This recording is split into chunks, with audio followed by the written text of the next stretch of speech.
Jesús manifiesta su poder sobre los problemas físicos, donde nosotros vimos una serie de milagros que dejaron claro que ninguna enfermedad se resiste a su presencia.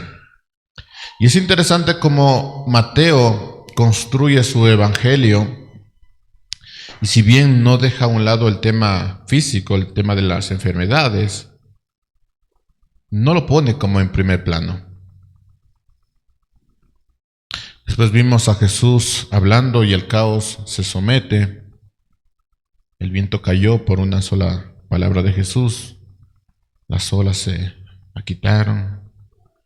Y los discípulos se quedaron atónitos viendo a este hombre que con una sola palabra calmaba todas las tormentas. Después vimos a Jesús demostrando su autoridad frente a las fuerzas espirituales. Y es que en Mateo 8 nos presenta el caso de los endemoniados. Marcos 5 nos va a dar más detalles sobre este suceso, pero entre los dos evangelios, entre Mateo y Marcos, el centro siempre va a ser el mismo, el énfasis siempre es el mismo. Jesús es soberano sobre el mundo invisible. Una palabra de él, vayan, dijo, hizo huir legiones. Si bien Mateo no nos da algunos detalles, Marcos sí, pero el énfasis sigue siendo el mismo. No hay comparación en cuanto a la autoridad de Jesús. Pero aquí quiero que noten algo importante, mis hermanos, porque frente a tales manifestaciones, los hombres reaccionaron y no todos reaccionaron bien. Los endemoniados fueron liberados. Y otros evangelios nos hablan de qué pasó con ellos. Ellos pidieron estar con Jesús, pero Jesús les dijo, no, vayan y testifiquen con sus familiares. Pero la ciudad prefirió los cerdos muertos que al rey vivo. Prefirieron su oscuridad familiar, porque es posible que los endemoniados eran familiares de algunos de ellos. Prefirieron la oscuridad familiar a la luz que Jesús estaba mostrando. Y lo que hicieron fue rogarle a Jesús que se fueran. Y el paso del capítulo 8 al 9 es más triste, mis hermanos, porque Jesús sale de la región de los Gadarenos, casi expulsado, rechazado, sube a la barca y pasa al otro lado y vuelve a Capernaum, donde sería el centro de su ministerio. Entonces, llegando al capítulo 9, el cambio es dramático, porque hay algunos detalles que deseo que ustedes tengan en la mente. Y es que Mateo nos presenta el relato de manera que parece inmediato. Es decir, Jesús se subió a la barca e inmediatamente le trajeron a un paralítico para que fuera sanado. Ese es el relato de Mateo y parece que es inmediato este suceso. Pero Marcos capítulo 2 nos da más detalles sobre el tema y nos dice que fueron varios días después que Jesús se subió a la barca, llegó a Capernaum, al otro lado de Capernaum. Y varios días después que Jesús estaba en las casas conversando, instruyendo, enseñando. Sería bueno tener algo de ello, pero no tenemos nada de lo que sucedió en esos días. Pero pasó esos días y la multitud se empezó a agolpar. Y fue entonces cuando ocurrió la sanidad del paralítico. Fue en una casa donde ya Jesús ya estaba varios días, donde los amigos bajaron al paralítico con la esperanza de que sea sanado. Pero hay algo que sí debemos rescatar de este relato, y es que más allá del tema cronológico, que no lo tenemos en Mateo, pero sí en Marcos, la autoridad de Jesús sigue siendo incomparable. Y su autoridad aquí es de perdonar los pecados. Y este es el corazón de la historia del paralítico, el poder de Jesús y la autoridad de Jesús. Pero aparecen otras personas, los escribas, que pensaron que lo que estaba diciendo Jesús acerca de perdonar los pecados era blasfemia. Y ellos se preguntaron, ¿quién puede perdonar los pecados si no solo Dios? ¿Acaso este hombre se está diciendo Dios? Pues era claro que sí. Y tenían razón en una cosa, mis hermanos. Solo Dios puede perdonar los pecados. Lo que ellos no entendían es que estaban frente a Dios. También podemos quedarnos con este principio en ese relato, y es que no hay nada más valioso que ser perdonado de nuestros pecados. Algo que Marcos está tratando de construir es que no le da tanta importancia. De hecho, el ministerio de Jesús no le dio tanta importancia a los milagros, a la sanación, a estar bien físicamente. Y sé que es una de las preocupaciones que todo el mundo tiene acerca de la salud.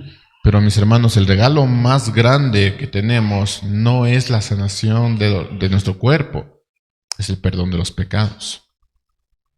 Ese es el énfasis en cuanto al relato.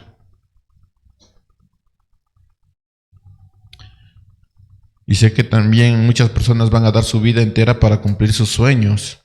Persiguen el dinero, persiguen la fama, persiguen relaciones, persiguen placeres. Tienen una idea distorsionada de lo que es valioso, pero omiten el perdón de los pecados. El perdón de los pecados es el máximo regalo que alguien puede obtener, no la educación, ni siquiera el alimento. El perdón de los pecados es el máximo regalo.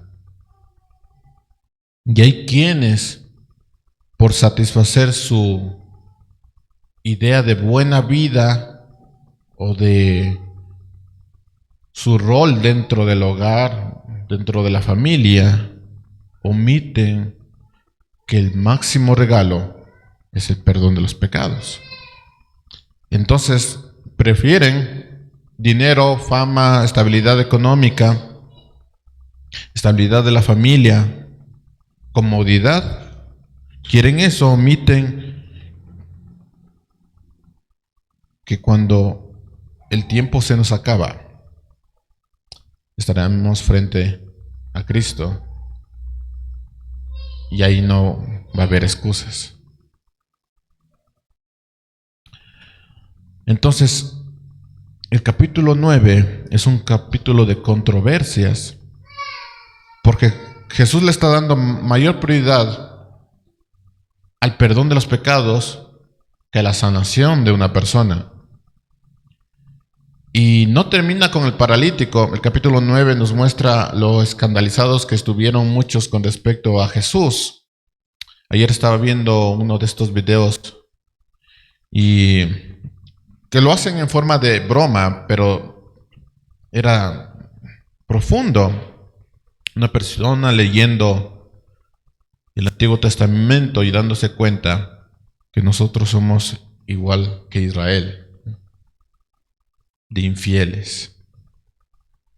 Y a veces omitimos, mis hermanos, nos volvemos en contra de los escribas y de los fariseos, pero la realidad es que nos parecemos mucho a los escribas y los fariseos. Nos escandalizamos con el tema del perdón de los pecados, pero no tenemos ningún problema con el tema de los milagros. Y es que el tema del paralítico trajo reacciones. Para los escribas era escandaloso que alguien se atreviera a perdonar los pecados, pero sanar, hacer milagros, devolver la vista, no era escandaloso para ellos porque los profetas habían hecho eso. Entonces ellos decían, es un profeta más. No es escandaloso que alguien haga milagros, pero que alguien perdone los pecados, eso sí es escandaloso.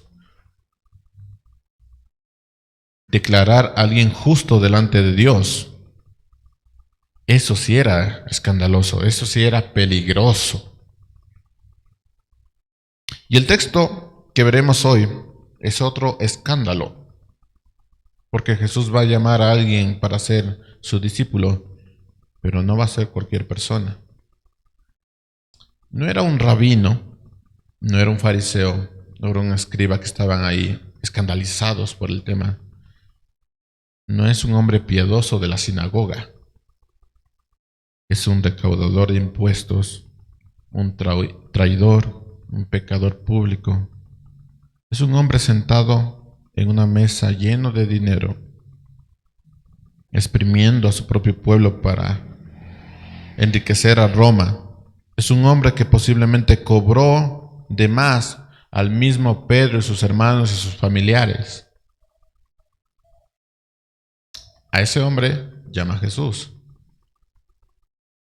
Lo que no tenemos aquí es la reacción de Pedro y sus hermanos. Me parece interesante esa parte porque Mateo posiblemente era conocido. Por los mismos discípulos de Jesús era conocido. Pero cuando Jesús los llama, no hay ninguna reacción de los demás discípulos. Y eso me habla del corazón que tenían los discípulos de Jesús. Dicho esto, mis hermanos, voy a separar el sermón en 3 puntos. Vamos a hablar sobre el llamado, vamos a hablar sobre la comunión y vamos a hablar sobre la misión. Y solo ruego que el Señor nos esté hablando esta mañana. Versículo 9, el llamado inesperado del rey. Primer punto. Dice, cuando Jesús se fue de allí y vio a un hombre llamado Mateo sentado en la oficina de tributos y le dijo, ven tras de mí. Y levantándose, lo siguió. ¿Quién era Mateo? Si bien era un recaudador de impuestos, un fariseo,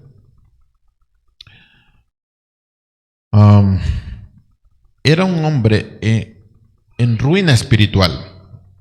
Mateo no nos dice dónde estaba exactamente sentado, porque la mayoría de estudiosos dicen que el Evangelio de Mateo fue escrito por el recaudador de impuestos Mateo.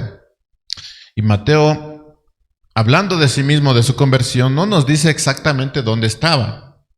Pero sí sabemos por la historia que posiblemente estaba en un puesto aduanero cerca de Capernaum, que es donde se cobraban los impuestos.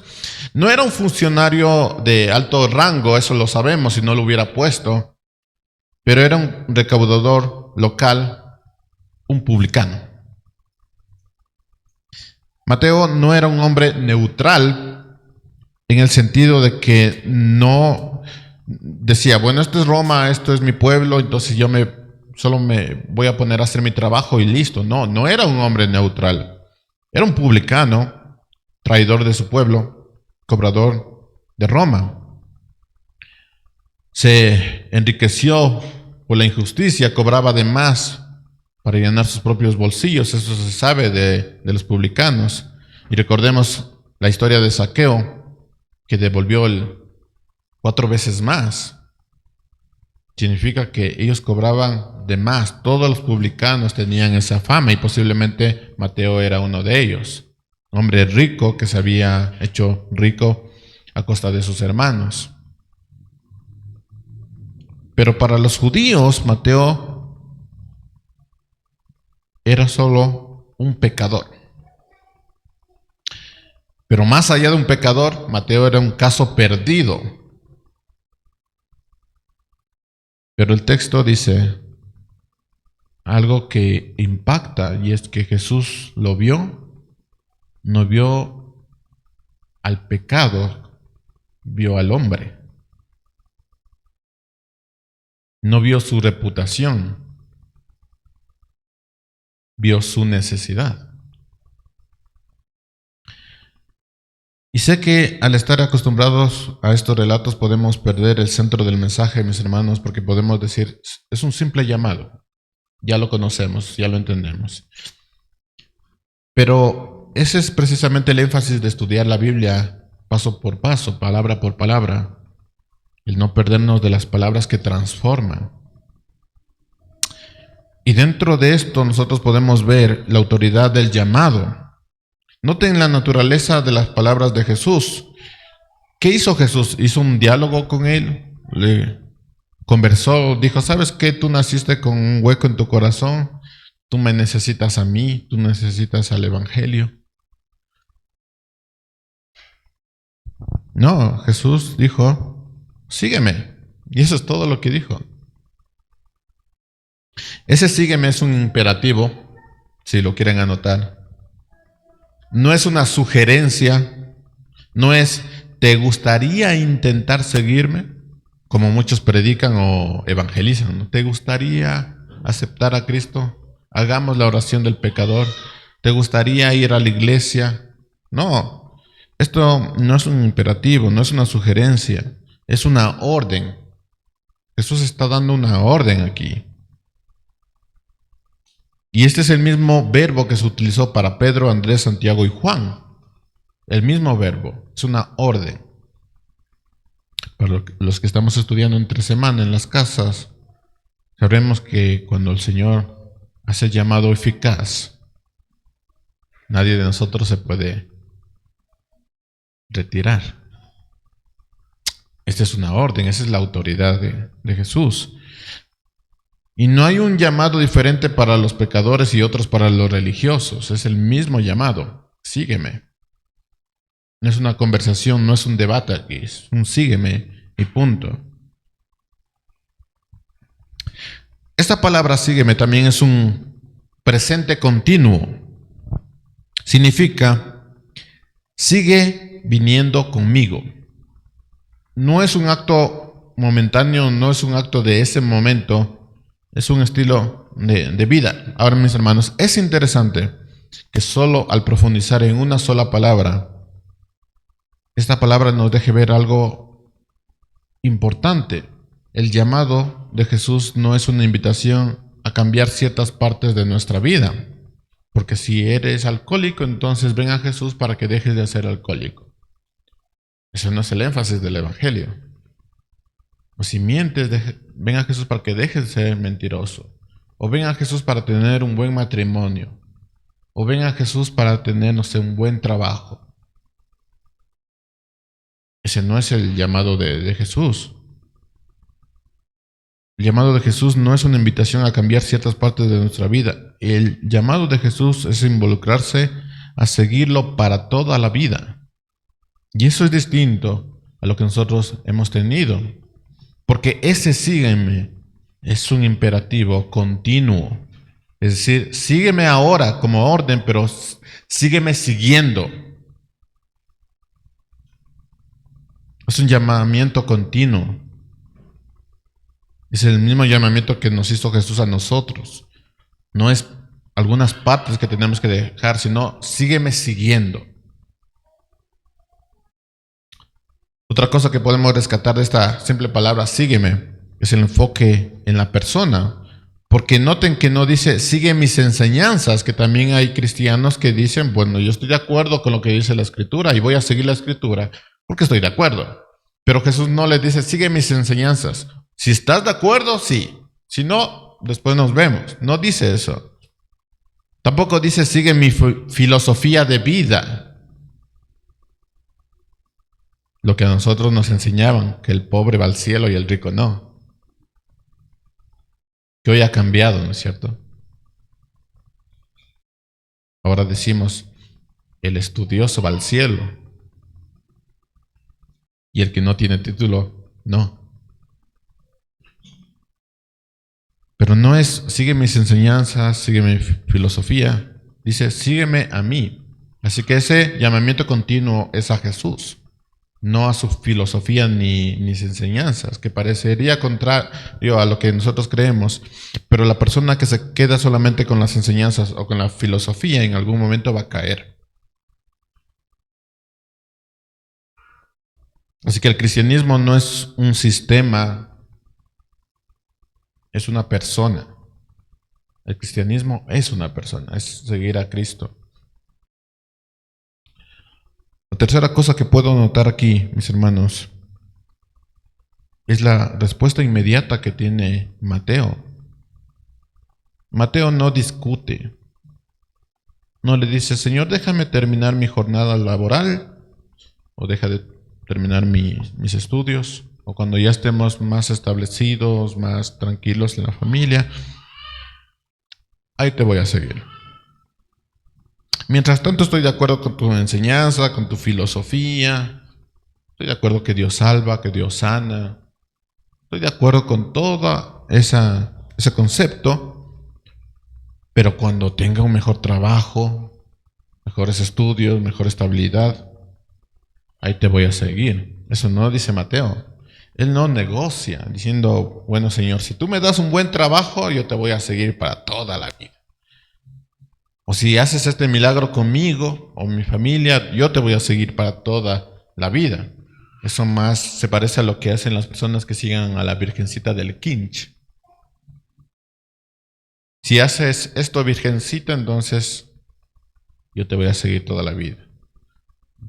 Voy a ir hincado. Voy a hacer toda la travesía de caminar hacia el Quinche para que tú me hagas un milagro. Pero eso no es lo que hace Mateo. Y esto nos confronta radicalmente, mis hermanos, porque muchos de nosotros queremos seguir a Jesús, pero no queremos dejar nuestro puesto de impuestos. Nos encanta la mesa donde hemos estado. Y mientras tengamos algún tiempo ahí, mientras no se interponga entre nuestras preocupaciones, entonces te voy a seguir. ¿Qué es ese puesto de impuestos para ti? ¿Es un negocio deshonesto? ¿Una relación ilícita? ¿Es un orgullo que no quieres soltar? ¿Es tu reputación? Hermanos, la fe verdadera no es admirar a Jesús desde lejos, no es esperar que las cosas mejoren. Y ya les voy diciendo, las cosas empeoran.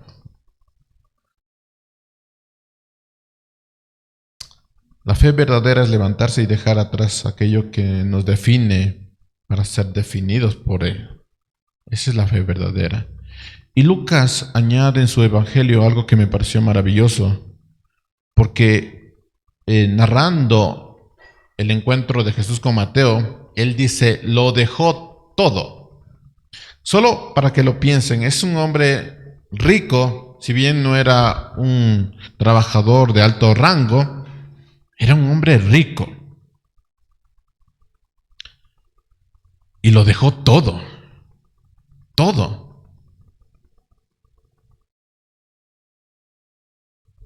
Y no es que el discipulado sea una pérdida, es que el discipulado es una ganancia. Mateo perdió un sueldo, pero ganó el evangelio. Y ojalá nosotros pudiéramos ver de esa manera la vida. Perdemos esto que nos da comodidad, pero ganamos el evangelio. Y eso ya es ganancia. Perdió una mesa de dinero, pero ganó un lugar en la fundación de la iglesia. Yo me preguntaba, ¿qué privilegio más grande? ¿Quién puede decir no a eso? Y es la misma idea que nosotros tenemos. Si yo estuviera ahí, yo también hubiera dicho, sí, señor. Posiblemente no. Posiblemente no. Posiblemente Mateo estaba con algunos compañeros y solo Mateo respondió.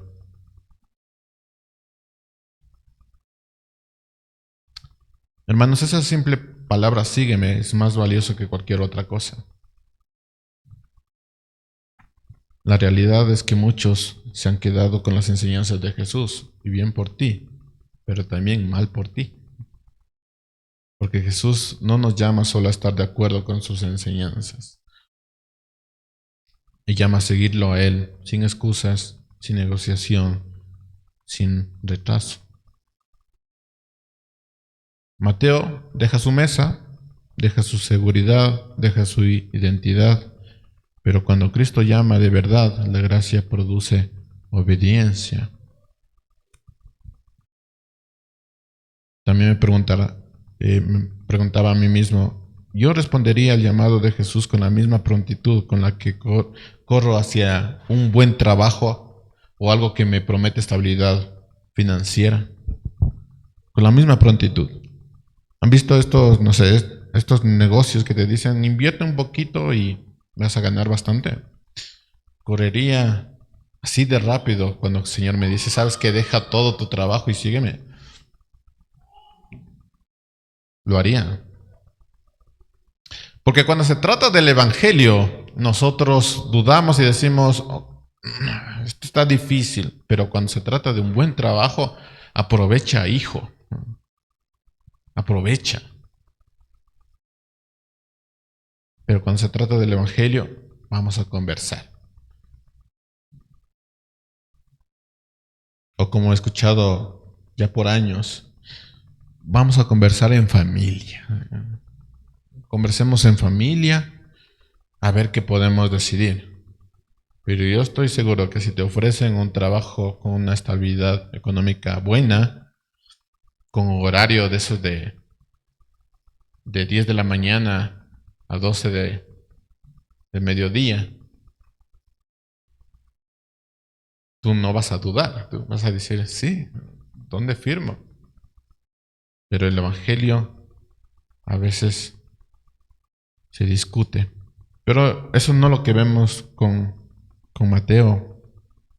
¿Responderías tú el llamado de Jesús con la misma prontitud con la que respondes las famosas buenas oportunidades o las oportunidades que no se tienen que desperdiciar?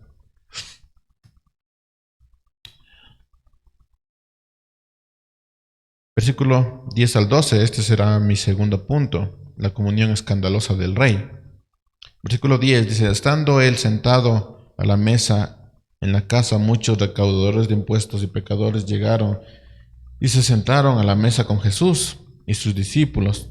Cuando los fariseos vieron esto, dijeron a sus discípulos, ¿por qué come su maestro con los recaudadores de impuestos y pecadores? Al oír Jesús esto, dijo, los que están sanos no tienen necesidad de médicos, sino los que están enfermos. ¿Qué está pasando? Jesús ahora está sentado a la mesa, lo mismo que Zaqueo. La diferencia es que Jesús se autoinvitó con Zaqueo. Aquí parece que Mateo prepara todo, la mesa, o sea, su casa, hace una fiesta, invita a los recaudadores de impuestos. No invita a los religiosos, pero parece que los religiosos se colaron por alguna parte. Parece que estaba una ventana abierta y los religiosos estaban por ahí. Mateo hace una fiesta con los pecadores. Y esto es simplemente escandaloso. Imagínese usted tiene problemas con el alcohol. Y obviamente tiene sus amigos alcohólicos. Porque no es que es solito, ¿no? No es que toma en casa, solo. Y tiene sus amigos. Y cuando recibe la salvación, invita a sus amigos. Lo normal va a ser que nosotros pensemos, uy, ¿cómo será esa fiesta? Imagínense. Entonces era escandaloso. Pero hay tres cosas que podemos ver en todo esto, mis hermanos. Primero, la fiesta es un testimonio. Qué dato interesante, hacemos una fiesta más grande por los cumpleaños que cuando alguien se arrepiente. La fiesta es un testimonio. O sea, Mateo inmediatamente después de ser salvo no se vuelve un ermitaño y dice, no, ahora al templo, del templo a la casa, y ya. No, no se encierra en un cuarto a leer los salmos. Hace un gran banquete, dice Lucas 5:29, que nos da más detalles. Invita a sus colegas, los publicanos, y a otros pecadores. Y el relato de Lucas, al mencionar otros pecadores, posiblemente se sugiere a personas de mala reputación. ¿Y quiénes son las personas de mala reputación? Probablemente prostitutas y delincuentes. Gente que la religión había descartado. Pero fíjese en lo que está sucediendo porque Mateo a ser una persona completamente aislada de lo santo, de lo bueno, según los religiosos, se juntó o tuvo amistad con aquellos que también fueron rechazados, es decir, con otros publicanos, pero también con prostitutas, delincuentes y otras personas fuera de la ley judía. Ese era su círculo de amistad. Y es lógico pensar en eso, porque es lo que estamos viendo aquí, porque ellos fueron los primeros que fueron invitados a la mesa de Mateo. Esto tiene todo el sentido, mis hermanos. Cuando uno vive fuera de la esfera de Dios, normalmente esos van a ser tus amigos. Y aunque no es el enfoque del texto, esta reflexión nos ayuda a entender la naturaleza de nuestras amistades. Si mayormente tú tienes amigos inconversos, ya sabes hacia dónde vas. Porque posiblemente no es que en medio de una reunión con ellos abras la Biblia y digan, todos ustedes necesitan a Cristo. Lo que sucede con tus amistades refleja tu condición.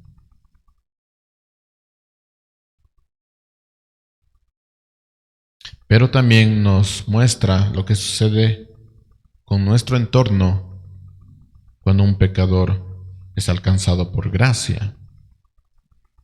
Volviendo a Mateo, es clave para entender el Evangelio que el pecador que encuentra gracia no se queda callado.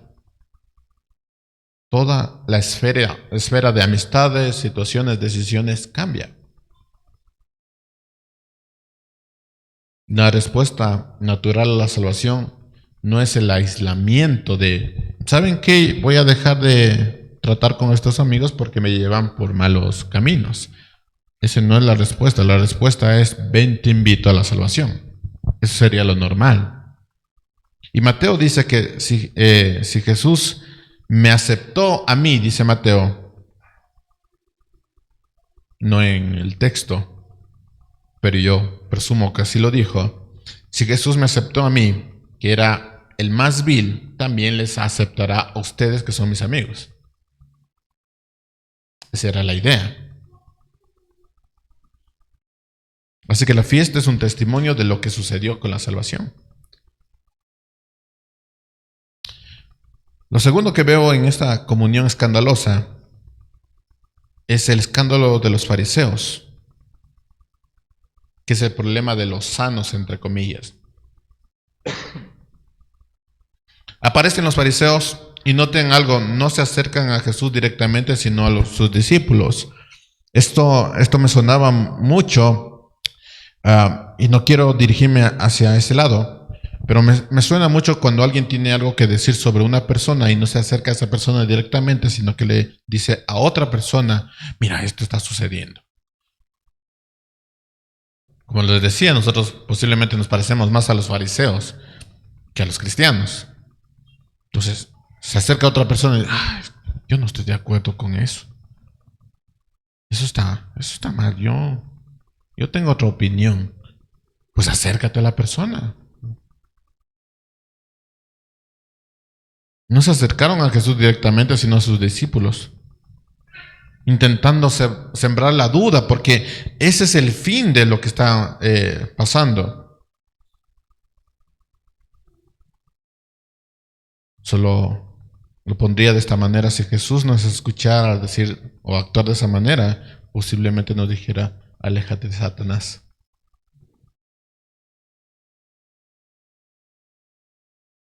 Entonces los fariseos, intentando sembrar la duda, dijeron, ¿por qué come su maestro publicanos y pecadores? Tal vez no sea un buen maestro. ¿Qué piensan ustedes? ¿Cómo miraban la situación los fariseos? Para entender su horror, debemos entender la importancia de la comunión de la mesa en el judaísmo antiguo. Nosotros lo leemos que se sentó a la mesa. Esa sería nuestra interpretación, se sentó a la mesa a comer. Pero partir el pan no era solamente alimentarse, era un acto de alianza, de aceptación, de hermandad. Al comer con ellos, Jesús estaba diciendo, estos son mis amigos. Este es mi pueblo. Entonces era escandaloso para los fariseos porque ellos estaban viendo al que se suponía que estaba hablando de parte de Dios sentado con los pecadores. Porque para ellos la idea de hacer las cosas delante de Dios era aislarse del pecado. Que les voy a ser sincero, es la idea de muchos cristianos. Me aíslo del pecado. Ya no dejo de hablar con esta persona. Cuando el Señor dice, ve y evangelízale, ¿no? Háblale del evangelio. No te mezcles. Como decía un compañero del seminario, siempre voy a repetir esta lección, mis hermanos. Él decía, no, yo me voy a la Foch, me tomo un par de cervezas y ahí les evangelizo a mis hermanos. Bueno, la misma cara que ustedes están poniendo, nosotros lo pusimos. No es compartir eso, no se trata de eso. Entonces los fariseos tenían una teología del mérito. Creían que uno se acercaba a Dios por mérito de la separación. Ellos decían, si yo me aparto del pecado, Dios me acepta. Su lógica era pureza igual alejamiento de la contaminación. Y la palabra así nos dice, mis hermanos, que nos alejemos de aquellos que profesando ser cristianos hacen cosas malas. Es más, ni siquiera nos sentemos a la mesa con ellos. Es claro que sí debemos hacer eso, pero en el sentido que después de haber hablado con ellos, de hecho el texto habla de que ellos profesando ser cristianos, ya no les aceptemos. Eso es otra cosa, pero los fariseos, la lógica era pureza igual alejamiento de lo contaminado. Es decir, no me meto con los publicanos, ni prostitutas, ni delincuentes, no hablo con ellos, porque si me alejo de ellos, Dios me va a aceptar. Y la lógica de Jesús, que es contraria a los fariseos, es sanidad igual acercamiento al enfermo. Esa es la lógica de Jesús. Porque para ellos la santidad era separación. La justicia era distancia. Pero para Jesús es otro sistema. Si yo soy sano, me acerco a los que están enfermos. Esa era la lógica de Jesús.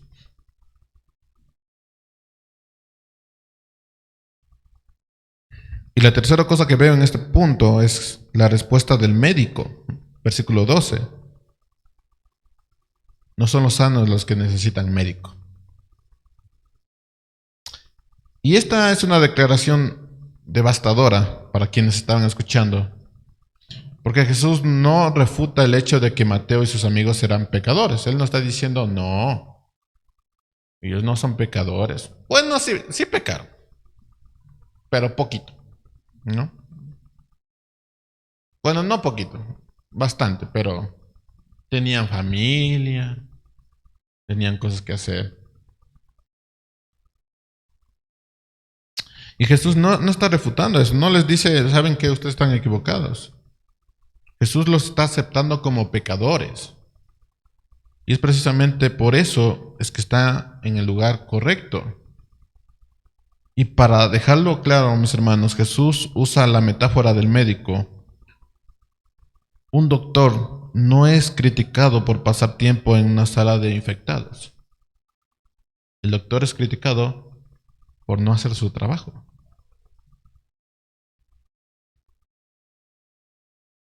Si Jesús es el médico de las almas, ¿dónde se supone que debe estar? Con los que necesitan. Entonces, si tú has sido sanado, ¿dónde se supone que debes estar? ¿Y qué deberías estar haciendo?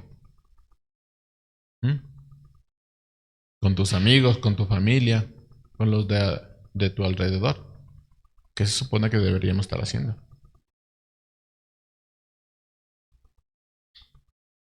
Hermanos, aquí hay un espejo para la iglesia actual porque con mucha frecuencia la iglesia se comporta como un club de personas sanas.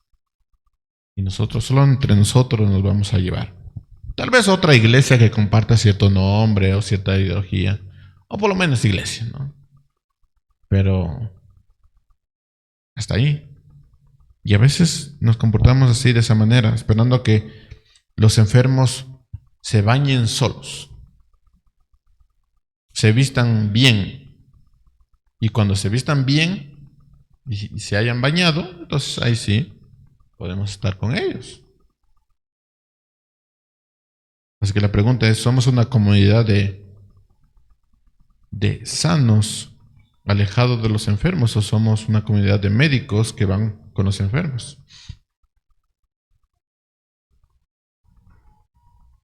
A veces hemos construido paredes fariseas que dicen, tú no eres suficientemente bueno para estar aquí, ni para ser parte de mi familia, ni para ser parte de mi comunidad. Pero el Evangelio no es una medalla para los que están bien. Es una sala de emergencia para los que están muriendo. Entonces la iglesia no es un museo de santos, es un hospital de pecadores. A la iglesia van los más necesitados.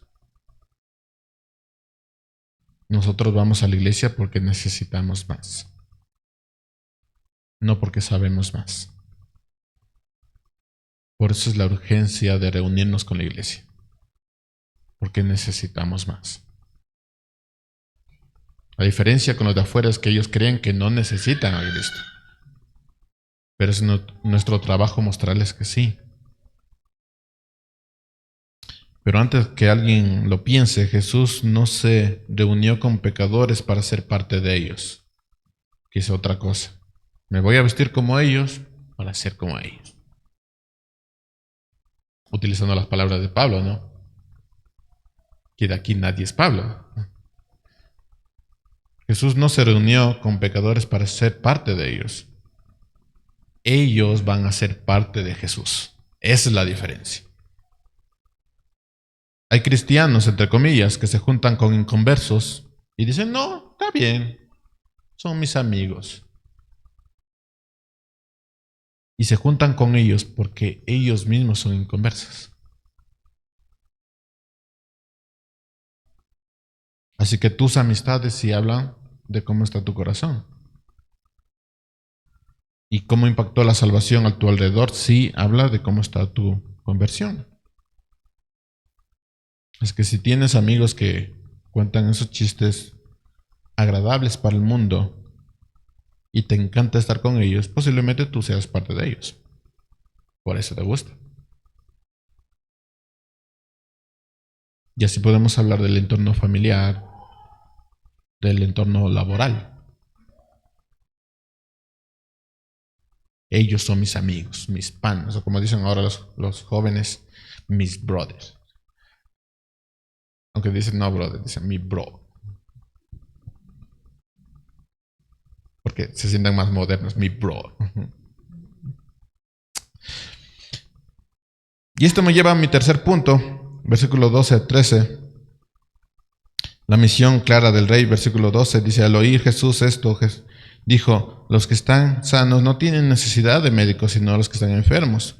Pero vayan y aprendan lo que significa, que dato interesante también, es un imperativo, es una orden aquí.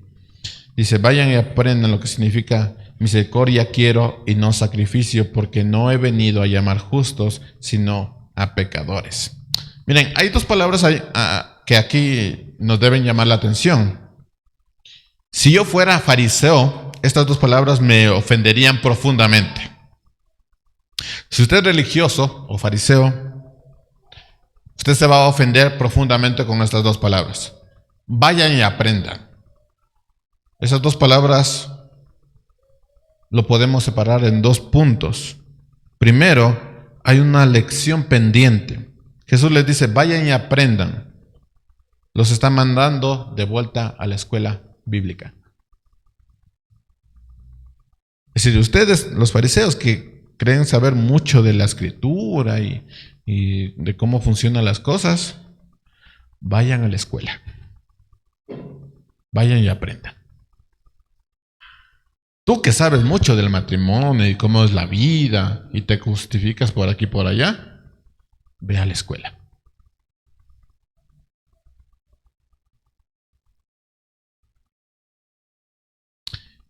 Y los está remitiendo al profeta Oseas 6:6, donde Dios le dice a Israel que él prefiere la lealtad de amor, que así se traduce, o misericordia, antes que los rituales vacíos. Pero síganme en la historia, porque estamos hablando de fariseos que se sabían esto de memoria. Pero Jesús les dice, vayan a la escuela, vayan y aprendan. Que a propósito, ese es el sentido de nosotros tener escuela bíblica, aprender, para que después no estemos diciendo que Dios es un caballero.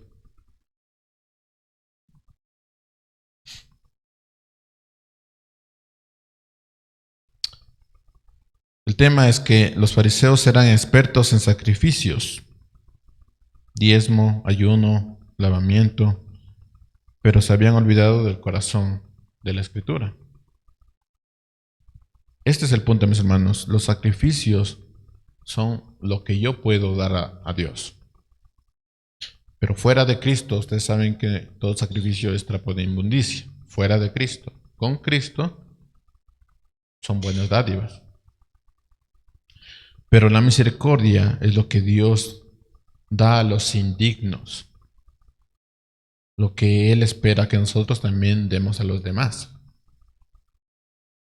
Los fariseos eran expertos en obras. Yo hago esto y aquello. ¿Ok? El Señor dice, te has olvidado de la misericordia.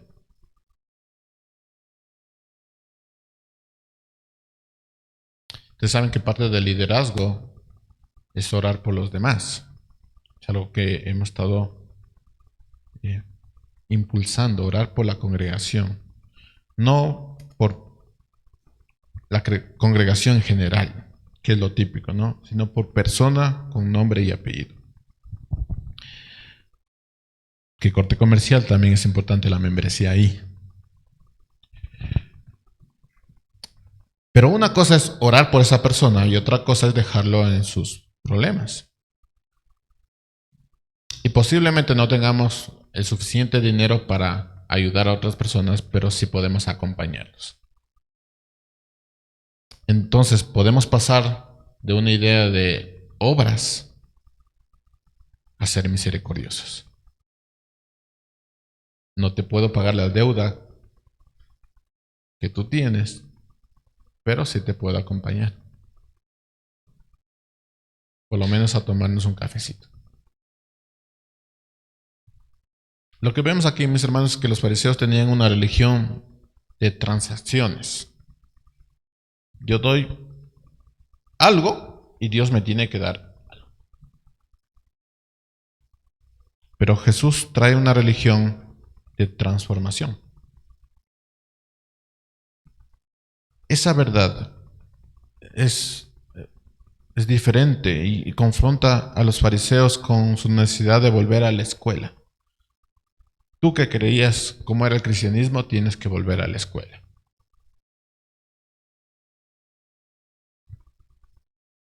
A los que tenemos metido eso de que sabemos textos de memoria y que solo la Biblia y solo la Biblia, tú tienes que volver a la escuela. Porque cuando algo está errado, el problema suele estar en los mismos principios, en las mismas bases. Entonces, para entender lo que está errado, tú tienes que volver a la escuela. Y así nos va a pasar a todos cuando creamos que sabemos mucho de matrimonio o de crianza de los hijos. Bueno, hay que volver a la escuela.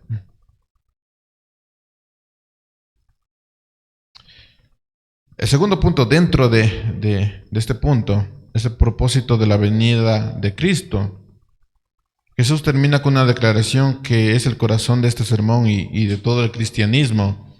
Él dice, porque yo he venido a llamar a justos, no he venido a llamar a justos, sino a pecadores. Y esto es crucial, mis hermanos, porque Jesús no está diciendo que todos los que eran fariseos eran justos. Más bien nos está poniendo como justos entre comillas. Yo no he venido a llamar a los que se creen justos, a los que no necesitan arrepentimiento, a los que dicen, no, yo ya me arrepentí una vez, no necesito arrepentimiento por lo que estoy sintiendo acerca de esta persona. No necesito arrepentimiento sobre eso. De hecho, Romanos 3:10 habla de que no hay justo ni uno. Así que, entonces, ¿qué quiere decir Jesús? Jesús está utilizando una ironía. Los fariseos se consideraban a ellos justos. Es la misma idea de aquellas personas que dicen, tú tienes que leer la Biblia, tú tienes que tener un encuentro con el Señor todos los días, tú tienes que ir a la iglesia. No tengo que hacer eso. Porque la salvación no se pierde. Y como no se pierde, no tengo la necesidad de hacer esto, ni aquello, ni crecer en el Evangelio. No tengo la necesidad de hacer eso. Yo soy justo porque el Señor me ha justificado. Bueno, el Señor no ha venido por ti. Esta es una ironía porque los fariseos se consideraban justos, se veían a sí mismos como sanos. Que utilizando la idea de Jesús, cuando alguien me dice, yo no tengo tiempo para leer, para ir a la iglesia, para encontrarme con el Señor, porque mi trabajo me exige algunas cosas, yo te pregunto, ¿qué haces cuando te enfermas? Nadie decidió enfermarse, ni planificó enfermarse. ¿Qué haces cuando te enfermas? Bueno, los que somos adultos y tercos van a decir, me quedo en la casa. Me tomo una pastilla o un té de manzanilla, que no funciona para nada. Pero, ¿qué pasa cuando tu hijo se enferma? No planificaste que se enferme. ¿Qué pasa cuando se enferma? Te tienes que llevar al médico. Entonces, ¿qué pasó con tu tiempo que decías que no tenías? Tuviste que hacer un espacio para curar al enfermo. Entonces, no es que no tengamos tiempo. Tenemos otras prioridades. Cuando alguien se siente enfermo y sabe su naturaleza, irá con el médico. ¿Cuándo? Todos los días. Así que no es una cuestión de tiempo, es una cuestión de prioridades. Los fariseos se consideraban justos y sanos. Y Jesús les dice, muy bien, si tú eres sano, yo no puedo hacer nada por ti. Mi consultorio no es para ti, mi iglesia no es para ti, mi llamado no tiene efecto en aquellos que se ven a sí mismos como sanos. Mi llamado tiene efecto con aquellos que se ven en bancarrota espiritual. En ellos sí tiene efecto. La puerta del reino es baja, hermanos. No solo es angosta, es baja. Solo entramos los que nos agachamos. O sea, de rodillas y bajada la cabeza. Solo entran los que admiten que no pueden pagar la entrada.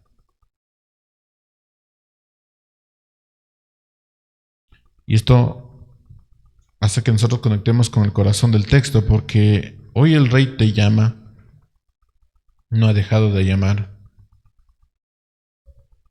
Estoy leyendo Romanos como mi devocional. Y es interesante que nosotros hablemos todavía de evangelizar y discipular. Y uno podría preguntarse, ¿pero por qué? ¿Por qué tenemos que seguir discipulando, evangelizando? Bueno, porque el Señor sigue llamando. Cuando el Señor deje de llamar, ahí sí dejaremos de evangelizar y y crecer, porque ya todo se ha cumplido. Pero mientras el Señor siga llamando, nosotros seguimos adelante. Así que escuchen, mis hermanos, y escuchen a aquellas personas que todavía están sentados en la mesa de impuestos, decidiendo sí o no. Estoy feliz con mi trabajo, pero este trabajo es importante para mí. Estoy de acuerdo con tus enseñanzas, estoy de acuerdo con la salvación, estoy de acuerdo con Cristo. Yo oro a Cristo cada vez que tengo un problema. Yo oro a Cristo cada vez que tengo un divorcio. Claro que sí. Estoy de acuerdo porque yo sé que Él hace milagros. Pero no quiero seguirte. O sea, quiero quedarme sentadito en el banco porque es un buen trabajo, es una estabilidad, es una buena vida. Bueno, el rey sigue llamando. Hay un llamado y no es para conversar ni dialogar contigo, porque ¿cómo podríamos debatir con el Señor? Es un llamado a levántate. Y como Mateo, tú debes dejar tu puesto de impuestos, tu riqueza, y seguir a Jesús. Así que la pregunta es, ¿cuál es tu orgullo? ¿Qué es lo que te hace sentir bien? Porque recuerdan que los padres suelen tener esta idea de, no, yo trabajo de domingo a domingo por mis hijos. No lo haces por tus hijos, lo haces por tu orgullo, por sentirte tú bien. Es que, ¿cuál es tu orgullo en esto? ¿Cuál es tu religión vacía? ¿Cuál es tu pecado escondido? Bueno, tienes que dejar y seguir a Jesús. Hay una mesa preparada porque Mateo y los relatos lo ponen de manera perfecta, porque Mateo se levanta de una mesa, pero se va a otra mesa. Esa mesa donde estaba en primer lugar era la mesa donde él se sentía bien, pero cuando se va a otra mesa es la mesa con Jesús. Así que hay otra mesa preparada, Jesús quiere comer contigo. No importa si estás fallando 1000 veces, no importa si tu expediente esté manchado, la invitación es para ti. Si tu expediente fuera limpio, no es para ti. Pero si tú fallas 1000 veces, el llamado es para ti. La casa de Mateo está abierta para ti, para que te sientes a la mesa con Jesús. La cruz es la mesa donde el pecador recibió la salvación. La cruz es la mesa donde uno se sienta delante del Rey. Si fallas 1000 veces, la salvación es para ti, la invitación es para ti, el evangelio es para ti, el cristianismo es para ti. Los que se creen sanos y justos son los que están afuera, los que dicen, no necesito de la iglesia, no necesito del evangelio, yo estoy bien. Allá está lleno de hipócritas, sí, hay más espacio. Porque todos necesitamos, los que estamos aquí necesitamos más a Cristo. Somos los que hemos entendido que estamos más enfermos de lo que pensamos. Y por eso nos reunimos con la iglesia, y por eso buscamos al Señor. Por eso. Así que hay una mesa preparada, pero también hay un título que perder. Si te crees justo por tu propia cuenta, no tocarás el cielo. Posiblemente eres más parecido a los fariseos que decían, pues es un tema de mérito. Yo voy a hacer más acciones, mejor voy a hacer mi trabajo, voy a proveer más a mi casa, que no digo que no lo hagas, pero esas prioridades sí tienen que cambiar y el enfoque sí tiene que cambiar. Si crees que es un tema de acciones, no vas a tocar el cielo. Solo los que claman, Señor, ten misericordia de mi pecador, entrarán por la puerta. Mis hermanos, el rey que vimos calmar las tormentas, a expulsar demonios, el rey que perdonó los pecados, es el mismo rey que hoy está sentado sobre la mesa diciendo, ven, hay un espacio. Es el mismo Dios que está invitando. Él vio a Mateo en su bajeza y nos vio a nosotros en la nuestra.